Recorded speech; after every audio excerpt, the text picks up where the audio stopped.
66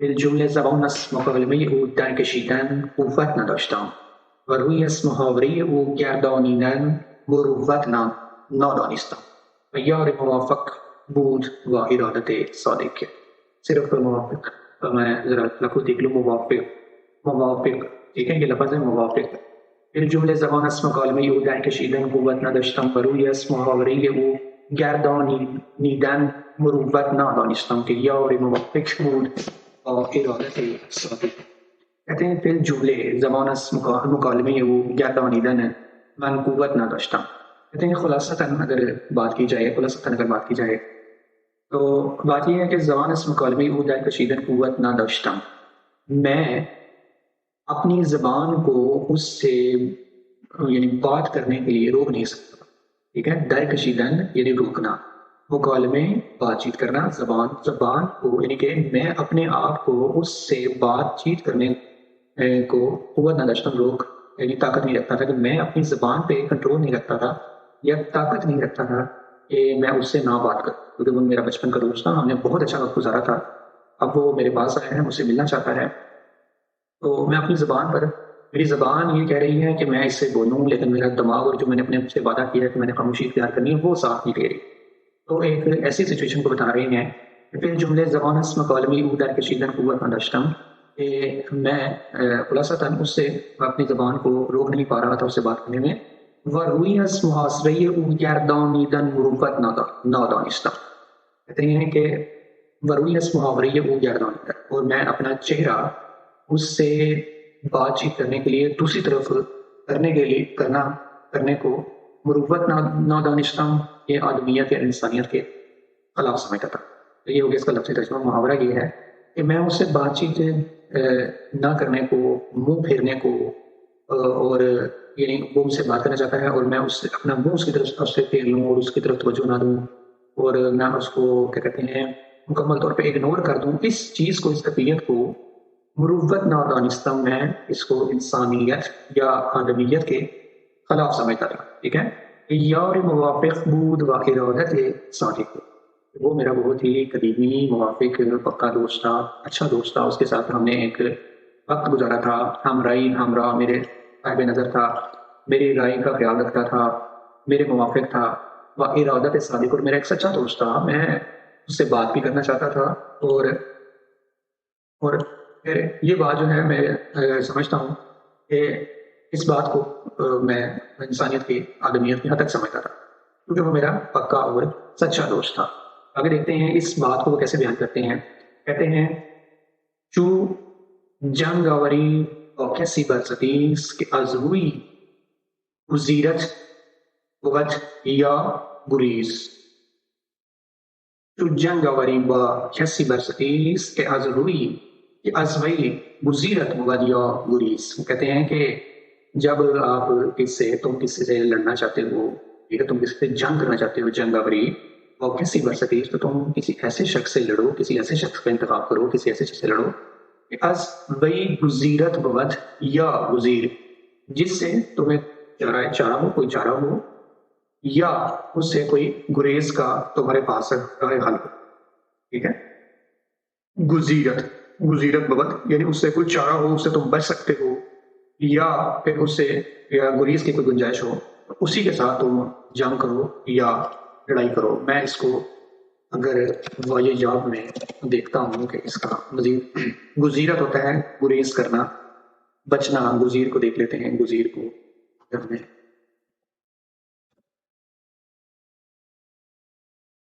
گزیر چارہ یا علاج، ٹھیک ہے، چارہ یا علاج، ٹھیک ہے۔ یہاں گزیرت لکھا ہوا ہے، گزیرت گزیرت بھی ہو سکتا ہے، لیکن میں نے جہاں پڑھا ہے وہاں پہ گزیرت لکھا ہوا ہے، اور لکھا ہوا ہے بلکہ شادی کا بھی حوالہ دیا ہوا ہے، دروگے اور خواب پیشکار چارہ علاج، ٹھیک ہے۔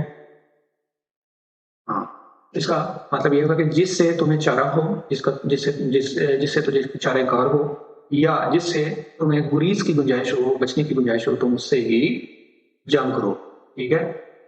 اگر لکھتے ہیں بے حکم ضرورت سخن گفتن و تفرج کنان بیرون رکھتے ہیں، کنان کا لفظ دیکھ لیتے ہیں، کنان ہے، کنان یا کنان، کنان ہے، تفرج کنان، ٹھیک ہے۔ کنان بھی کہتے ہیں، کنان بھی ہے، آپ اسکرین پہ دیکھ سکتے ہیں، یہ کاف کے اوپر زبر لگی ہے، کنان، تفرج کنان، ٹھیک ہے، تفرج کنان۔ بے حکم ضرورت سخن گفتن و تفرج کنان بیرون رکھتے ہیں، کہتے ہیں بے حکم ضرورت سخن گفتن، ضرورت کے تحت بات چیت کرنے کے لیے، با تفرج کنان اور تفریح کرنے کے لیے بیرون رکھتے، ہم دونوں باہر چلے گئے۔ در فصل ربیع کے سہولت برد آرمیده بود و ایام دولت برد رسیده بود، وہ کہتے ہیں کہ در فصل ربیع کے سہولت برد آرمیده بود، کہتے ہیں کہ موسم بہار کا موسم تھا اور سردی کا حملہ جو ہے وہ ٹھنڈا پڑ چکا تھا، ٹھیک ہے۔ وہ پہلے شاخوں کی پورا ذکر کیا ہے کہ شاخوں پر پتے آ چکے تھے، برد کہتے ہیں سردی کو، ٹھنڈ کو، برف کو بھی کہتے ہیں برد، سہولت برد آرمیده بود، سردی کا حملہ ٹھنڈا پڑ چکا تھا، سردی ختم ہو چکی تھی، فصل ربیع تھی، بہار کا موسم تھا، وہ ایام دولت برد رسیده بود، اور گلاب کی حکومت کا زمانہ آ چکا تھا، یعنی گلاب ہی گلاب تھے ہر جگہ۔ تو ایک موسم کی کیفیت کو بیان کر رہے ہیں، پھر کہتے ہیں پیراہن برگ بر درختان چون جامه عید نیک بختان، کہتے ہیں پیراہن برگ بر درختان، کہ درختان نے پتوں کا جامع لباس بدن کیا ہوا تھا، جامع عید نیک بختان، تو بالکل اس کا مطلب ایسے ہے جیسے نیک بختان، نیک لوگ اپنے پہ لباس پہن لیتے ہیں، لباس ہو لیتے ہیں، تو درختوں کو انہوں نے ایک علامت قرار دی ہے نیک لوگوں سے، اچھے لوگوں سے، جیسے درختوں نے اپنے اوپر ایک سبز رنگ کا لباس پہنا ہوا ہے، بالکل ایسے ہی جیسے عید کے موقع پہ نیک لوگ لباس پہنتے ہیں۔ اقبل اردی بریشت ماہ جلالی بلبل گویندے بر منابر قصبان، قصبان دیکھ لیتے ہیں، اس کا تلفظ دیکھ لیتے ہیں، قصبان، عزیب، قصبان، قصبان ہے، ٹھیک ہے، قصبان، شمشیر لطیف، عثمان بھی ہے، عثمان بھی کہتے ہیں، عثمان یا عثمان ہی ہے، بلبل گویندے بر منابر عثمان، ٹھیک ہے۔ اقبل اردی بہشت ماہ جلالی، کہتے ہیں اردی بہشت پہلا مہینہ ہے، سال کا پہلا مہینہ ہے، اردی بہشت شمسی مہینوں کا پہلا مہینہ ہے جو آخر بساخ کے مطابق پڑتا ہے، اور وہ آفتاب کے برج ثور میں رہنے کا زمانہ ہے، ٹھیک ہے۔ دوبارہ ایرانی جو مہینے ہیں اس کا پہلا مہینہ اردی بہشت ہے، اس کو کہتے ہیں یہ ماہ جلالی ہے، جلالی مہینہ ہے اردی بہشت ایرانی سال کا، اس میں بلبل گویندے بر منابر عثمان، شاخوں کے بر منابر عثمان، شاخوں کے ممبروں پر بلبل گویندے، بلبل چہچہا رہی ہیں، تو ایک منظر پیش کر رہے ہیں، بلبل گویندے چہچہا رہی ہیں بر منابر عثمان، منابر کہتے ہیں شاخوں کو، عثمان کہتے ہیں ممبروں کو، تو منابر شاخوں کے ممبروں پر بلبل گویندے، بلبلیں چہچہا رہی ہیں، بر گل سرخ است نم افتاده لعالی همچو عرق بر ازار شاهد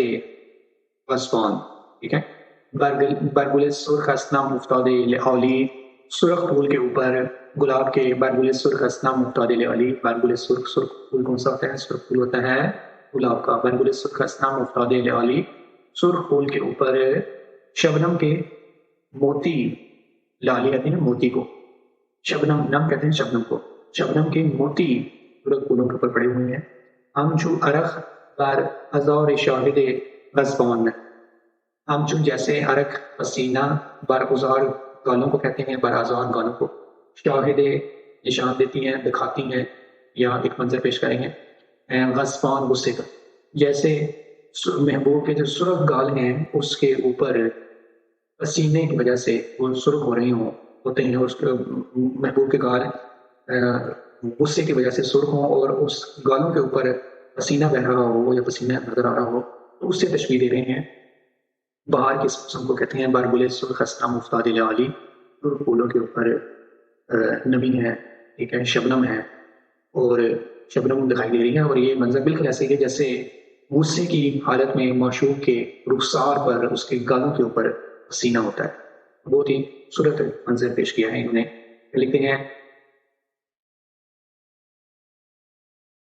پتہ نہیں آپ کو یہاں پہ دیکھا نہیں، شاید میری تصویر کی وجہ سے آپ نے یہ شعر پڑھ سکیں ہیں یا نہیں پڑھ چکے. تو یہ ایسے ہیں بر گل سرخ است نام افتاده لعالی، همچون عرق بر ازار شاهد غضبان. ٹھیک ہے. شب را به بوستان با یکی از دوستان، اتفاق مبید افتاد موضوعی خوش و خرم و درختان در هم. گفتی که خرده مینا بر خاکش ریخته و عقل ثریا از تارکش آویخته. وہ کہتے ہیں رات کو باغ میں ایک دوست کے ساتھ شب گزارنے کا اتفاق ہوا. شب را به بوستان با یکی از دوستان، اتفاق مبید افتاد. شب رات کو بے بوستان باغ میں با یکی از دوستان، ایک دوست کے ساتھ، اتفاق مبید ہوتا ہے رات گزارنا. رات کو دوست کے ساتھ باغ میں رات گزارنے کا اتفاق ہوا. موضوعی خوش و خرم و درختان درہم بودن. کہتے ہیں کہ ایک سرسبز شاداب جگہ تھی. موضوع کہتے ہیں موضع، موضع اردو میں استعمال ہوتا ہے. موضعی خوش و خرم، ایک جگہ ایسی تھی جو خوش و خرم تھی، شاد تھی، شاداب تھی. درختان درہم، اور درخت کی درخت ارد گرد. گفتی کہ خردے مینا برخا کا شریف تھے. اس نے کہا کہ دلچسپ درخت گویا کہ کانچ کے ٹکڑے اس کی خاک پر بکھرے ہوئے ہیں. ٹھیک ہے. گفتی، اس دوست نے کہا کہ خردے مینا برخا کا شریف تھے، یہ ایسے ہی لگ رہا ہے جیسے کانچ کے ٹکڑے اس خاک پر بکھرے ہوئے ہوں. وعقد ثریا از تارک شریف تھے، اور ثریا کا گچھا، وہ ایک 6 ستاروں کا جھرمٹ ہوتا ہے، اس کو ثریا کہتے ہیں. عقد ثریا از تارک شریف تھے، 6 ستاروں کا جو جھرمٹ ہے، ٹھیک ہے، ایک گچھا ہے، اس کے انگوروں کی بیل میں لٹکا ہوا ہے. تارکش کہتے ہیں انگوروں کو، ٹھیک ہے، انگوروں کی بیل کو. عقد ثریا از تارک شریف تھے، اور جو ثریا کا گچھا ہے، ثریا ستاروں کا گچھا ہے، ٹھیک ہے، عقد ثریا، ثریا ستاروں کا گچھا ہے، استار کا شریف تھے، وہ بالکل ایسے ہی معلوم ہو رہا ہے جیسے انگوروں کا گچھا بیل کے ساتھ لٹکا ہوا ہے. تو بہت ہی خوبصورت بہار کا موسم بیان کیا ہے. شب را بوستان با یکی از دوستان اتفاق مبید افتاد. ایک شب اپنے دوست کے ساتھ رات کے وقت رات گزارنے کا موقع فراہم ہوا. موضعی خوش و خرم بود، جگہ بہت خوش و خرم تھی، شاد و شاداب تھی. درختان درہم، درخت ہی درخت تھے، آپس میں جڑے ہوئے تھے. گفتی کہ خردے مینا برخا کا شریف تھے. اس نے کہا کہ درخت گویا کہ کانچ کے ٹکڑے اس کی خاک پر بکھرے ہوئے. ٹھیک ہے، کانچ کے ٹکڑے، خردے مینا کانچ کے ٹکڑے برخا کا شریف تھے، اس کی مٹی پر، یعنی اس کی زمین پر بکھرے ہوئے. عقد ثریا ستار کا شریف تھے، اور ثریا کا گچھا جو ہے، ثریا ستاروں کا جو گچھا ہے، وہ انگوروں کی بیل کی طرح لٹکا ہوگا، بیل کی طرح لٹکا. روضۃ ماء نهرها سلسال، دوحة سجق طیرها موزون. روضۃ ماء نهرها سلسال، دوحة سجق طیرها موزون. وہ اس باغ کا منظر پیش کر رہے ہیں، باغ کا منظر بتا رہے ہیں کہ ایک ایسا باغ ہے، روضۃ ایسا باغ ہے، ماء نهرها جس کے جس کی نہر کا، جس کے چشمے کا پانی سلسال مسلسل بہ رہا ہے، دوحتن سچ اتیرہا، جو اس باغ میں پرندے ہیں ان کے گانا، ٹھیک ہے، ان کے یہ کہتے ہیں پرندوں کو سچ ان نسل مسجع مکفک، آپ نے سنا ہوگا، ایک مسلسل، ایک موضوع متناسب، ایک ہی وزن پہ، دوحتن کہتے ہیں گانا، ٹھیک ہے، چہچہانا یا گانا، دوحتن سچ اتیرہا موضوع، تو ان کے پرندے ہیں ان کا گانا جو ہے وہ نہایت موزون ہے اور بہت ہی کانوں کو بھلا لگ رہا ہے۔ تو ایک منظر کشی کر رہے ہیں اس جگہ پہ جہاں پہ وہ اپنے دوست کے ساتھ بیٹھے ہیں۔ آن پورس لالہا یہ رنگران وین پورس بیبہا یہ گوناگون، کہتے ہیں کہ وہ لالہا، لالے کہتے ہیں رنگ برنگ لالے، لالے کہتے ہیں ایک ایسا پھول جو جس کے ساتھ 5 یا 6 پتیاں لگی ہوتی ہیں اور نیا نیا پھول نکلتا ہے اور بہت ہی خوبصورت لگتا ہے۔ گلاب کا پھول آپ نے دیکھا ہوگا جو ابھی تازہ کھل رہا ہوتا ہے، تو اسے کہتے ہیں اون پورا لالے یہ رنگ رنگ تازہ جو پھول ہیں اس سے وہ باغ بھرا ہوا ہے۔ بین پورا میرا یہ گناگون، اور یہ باغ طرح طرح کے رنگا رنگ کے قسم کے گناگون قسم کے میوے پھلوں سے بھرا ہوا ہے۔ باغ در سایہ درختانش گسترانی ہے فرش بو بھلا ہو۔ باغ کہتے ہیں ہوا کو، ہوا نے در سایہ درختانش، بہت در سایہ درختانش، باد یعنی ہوا نے اس کے درختوں کے سائے میں گسترانیدے فرش بو قلمون، طرح طرح کے نرم و ریشمی قالین بچھا دیے ہیں، ٹھیک ہے۔ بہت در سایہ درختانش گسترانیدے فرش بو قلمون ایک پرندے کو بھی کہتے ہیں جس کے بہت زیادہ بال ہوتے ہیں اور نرم و ریشمی ہوتے ہیں، ٹھیک ہے۔ بہت در سایہ درختانش گسترانیدے فرش بو قلمون، تو بہت ہی خوبصورت منظر پیش کیا اس باغ کا، جس باغ میں پانی بہ رہا ہے، پرندے ایک بہت ہی موزون انداز میں چہچہا رہے ہیں، لالے رنگا رنگ قسم کے نکلے ہوئے ہیں پھول، درختوں میں میوے لگے ہوئے ہیں، پھل لگے ہوئے ہیں، اور جو ہوا ہے اس نے ان میں درختوں کے نیچے فرش یعنی ریشمی کا فرش بچھا دیا ہے۔ کہتے ہیں بام دودان کے خاطر باز آمدن برای رأی نشستن قال محمد، دیدمش دامنی گل و ریحان سنبل و ضمیران فراہم برده و رغبت شہر کرد۔ کہتے ہیں کہ صبح کے وقت، بام دادان، صبح کے وقت، ایک خاطر باز آمدن بر رای نشستن قال محمد، کہتے ہیں کہ صبح کے وقت جب واپس جانے کا، ٹھیک ہے، باز آمدن برگشتن یعنی واپس آنے کا خاطر خیال، بر رای نشستن قال محمد، بیٹھنے کی رائے کے اوپر، نظر کے اوپر، خیال کے اوپر غالب آ گیا، یعنی ڈسکشن یہ چل رہی تھی کہ مجھے واپس جانا چاہیے، یہیں پہ رہنا چاہیے۔ وہ کہتے ہیں کہ صبح کے وقت جب واپس جانے کا خیال مغالب آ گیا کہ مجھے واپس جانا چاہیے، دیدمش دامنی گل و ریحان سنبل و ضمیران فراہم برده و رغبت شہر کرده، میں نے دیکھا، دیدمش میں نے اس کا دیکھا، دامنی گل، اس نے اپنا جو دامن ہے، اپنا لباس ہے، وہ گل پھول سے، ریحان سے، سنبل سے اور ضمیران سے فراہم برده پر کر دیا ہے، و رغبت شہر کرده بھر دیا ہے، اور شہر کی طرف واپس لوٹنے کا ارادہ کیا ہے۔ گفتم میں نے کہا، گل بستان را چنان کے دانی بقائی و عہد گلستان را وفائی نباشد۔ وہ کہتے ہیں کہ گل بستان را چنان کے دانی بقائی، وہ کہتے ہیں کہ جیسے تمہیں پتہ ہے کہ جو باغ کے پھول ہوتے ہیں، گل بستان باغ کے پھول ہوتے ہیں، را چنان کے دانی بقائی، جیسے کہ تم جانتے ہو، سمجھتے ہو، دانی تو بھی دانی یعنی جیسے تم سمجھتے ہو، بقائی بقا نہیں ہے، ختم ہونے والے ہیں، پشمردہ ہو جاتے ہیں، پشمردہ ہو جاتے ہیں، وہ گھس جاتے ہیں، اس میں بقا نہیں ہے۔ وہ عہد گلستان را وفائی نباشد، اور اسی طرح باغ کا جو زمانہ ہے، باغ کا زمانہ ہے، جیسے اگتی بہشت کا یا بہار کا جو زمانہ ہے، اس میں بھی وفا نہیں ہے، ٹھیک ہے، وہ بھی گزر جاتا ہے، پھول ہوتے ہیں، پھول نکلتے ہیں، اور پھر گلستان اور باغ کا ایک موسم جو ہوتا ہے وہ بھی ختم ہو جاتا ہے۔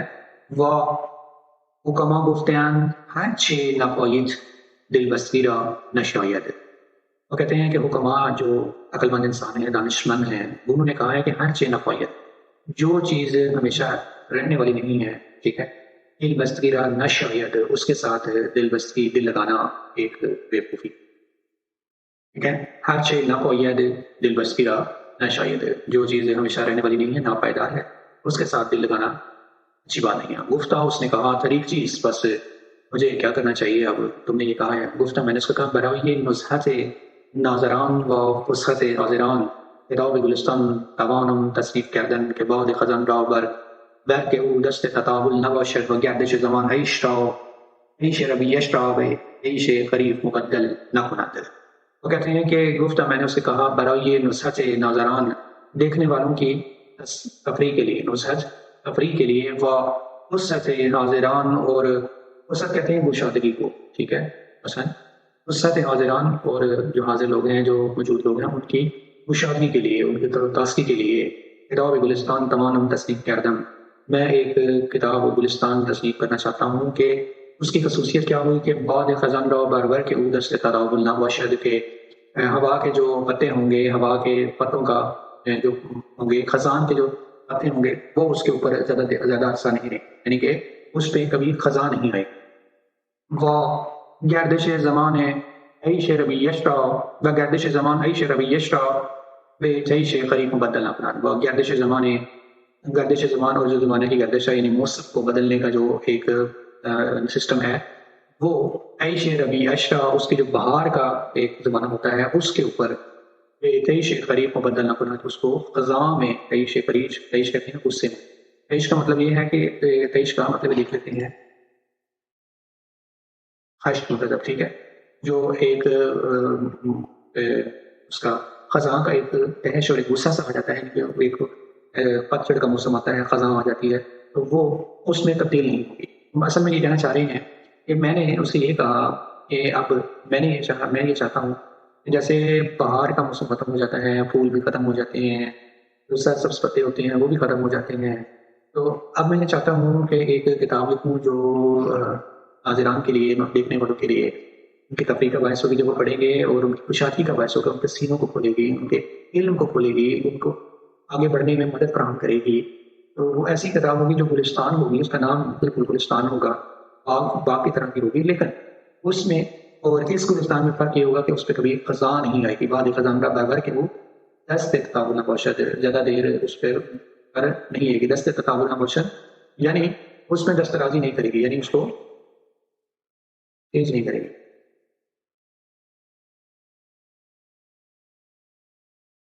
اس پہ بہار کا زمانہ نہیں آئے گا. آخر میں یہ کہتے ہیں بیچے کار اور یدت زگل طبقی از گلستان من بے بر برکی. کہتے ہیں کہ یہ جو تم نے پھول اٹھائے ہیں یہ تمہارے کیا کام آئیں گے. از گلستان من بے بر برکی، میرے گلستان سے ایک برگ لے جا، ایک صفحہ لے جا. گل ہمین پنج روز و شش پاشد، یہ جو پھول ہیں جو تم لے کے جا رہے ہو یہ صرف 5 یا 6 دن باقی رہیں گے. بین گلستان ہمیشہ خوش پاشد، اور یہ گلستان جو ہے ہمیشہ تمہیں خوش کرتی رہے گی اور ہمیشہ تازہ رہے گی. تو ناظرین گرامی، میں یہ بتانا چاہتا ہوں کہ میرا مائک نہیں لگا ہوا تھا، اور اس وجہ سے ہو سکتا ہے کہ پہلا جو میں نے بیان کیا جو لیکچر دیے ہیں آپ کو واضح آئے تو آپ کو ہمارا نہیں سننا پڑے گا. میں نے مائک لگایا ہے لیکن اب ٹائم ختم ہو گیا ہے، تو انشاءاللہ اگلی لیکچر میں مزید اس کو پڑھیں گے. ہم 79 پوائنٹ تک پڑھ چکے ہیں، اور ہم دیکھ چکے ہیں کہ شیخ سعدی شرحانی نے کیا وجہ لکھی ہے گلستان لکھنے کی، اور مزید اس میں ہم اگلی لیکچر میں ڈسکس کریں.